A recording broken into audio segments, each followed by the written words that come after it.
Hey, what's up? I thought I would do a quick recap of my thoughts of E3. You may have stopped by my stream last night. I watched the Sony conference. Honestly, I was pretty disappointed and demoralized. It was not bad. It was just really more of the same. They had like 5 billion, brown generic first-person shooters. The AAA games were very by the numbers, very safe. Not very interesting. That's kind of just the problem with AAA this generation. These games are just costing so much to make now. They can't afford to take any risks. Like they're pretty much just going to be doing the same thing they've been doing for the last two gens, with prettier graphics and maybe a little better experience, due to the new power of the consoles. But man, it was just like the same shit over and over. By the time of recording, Nintendo's conference has not happened yet, but they're going to be, doing the same thing. A lot of their big games are going to be mostly sequels. However, the indie games they showed look pretty interesting. I will definitely be picking up Broforce on the Vita.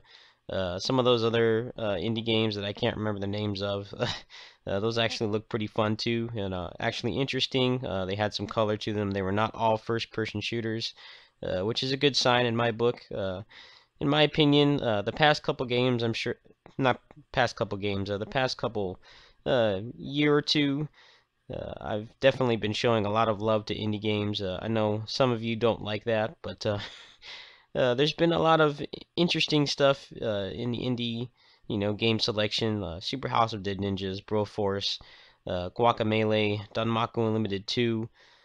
Just a lot of those games have really held my interest a lot longer than some of the AAA crap that's come out the past couple years. So I'm definitely looking forward to what the indie game developers have to offer during this next coming generation. I know it's kind of depressing. You go in like the E3 chat on Twitch, and every time an indie game comes up, people are like, "Oh man, where's the 1080p 60 FPS graphics?" It's like, who gives a shit about that, man? Like, at least those people are doing the best they can with the limited budget they have, and they're actually trying to bring something new to the table instead of, being, 200% safe because that's the only thing that they can make money off of. So, in terms of what I will actually be buying from E3, this isn't including whatever's going to be in Nintendo's conference because it hasn't aired yet, and I don't have any of their consoles, so you have to take that into consideration. Uh, I may check out the Platinum game on Xbox One.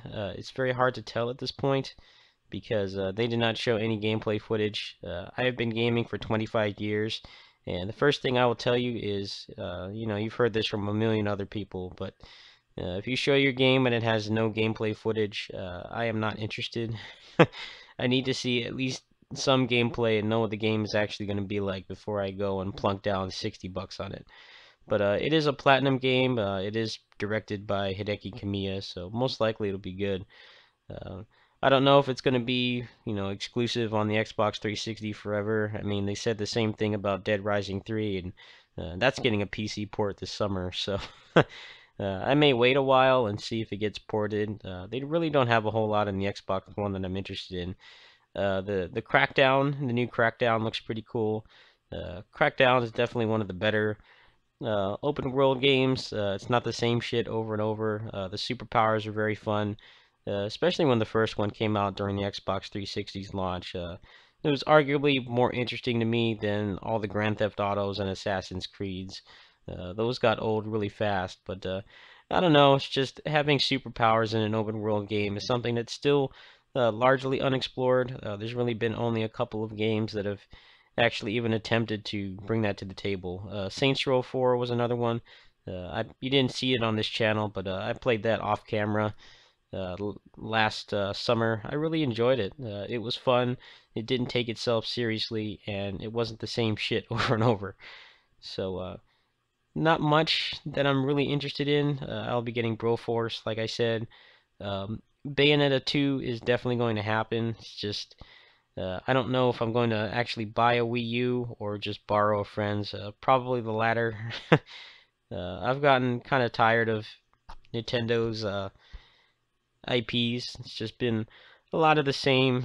They play it pretty safe too, but then again, that's really all they have at this point. A lot of the big AAA developers have kind of just rage quit on them because the sales haven't been great.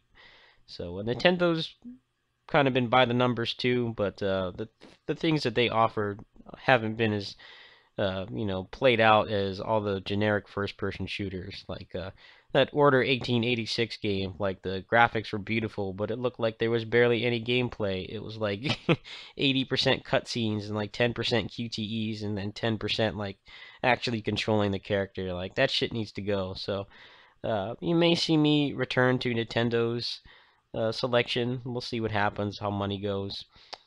But yeah, that's my E3 thoughts. It's not entirely negative, but I am quite disappointed. We'll see what the next couple days bring. If there have been, things that they didn't show on the main conference that may be better. But yeah, a lot of the same shit. A lot of really, really safe games. Not a whole lot of risks being taken. Which is gonna happen a lot, for however long video games are around for. AAA games are just gonna get more and more safe, which is really depressing. There's just been a lot of indie games that have come out recently that have really kind of impressed me, kept me interested, and left me wanting more, like Super House of Dead Ninjas. I just picked that game out on the random. I put dozens and dozens of hours into that game, and it was not like anything else that really came out that year. It was a 2D platformer that was procedurally generated, but it was also lightning fast. It was very fun to play.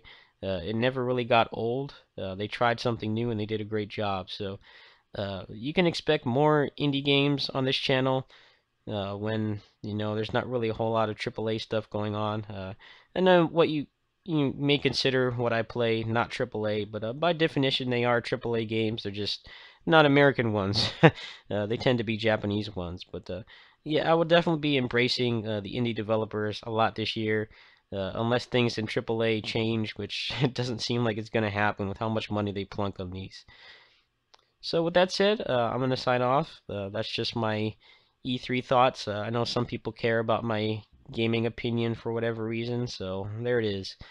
I will see you guys tomorrow with more scheduled videos. Thanks for watching. Peace.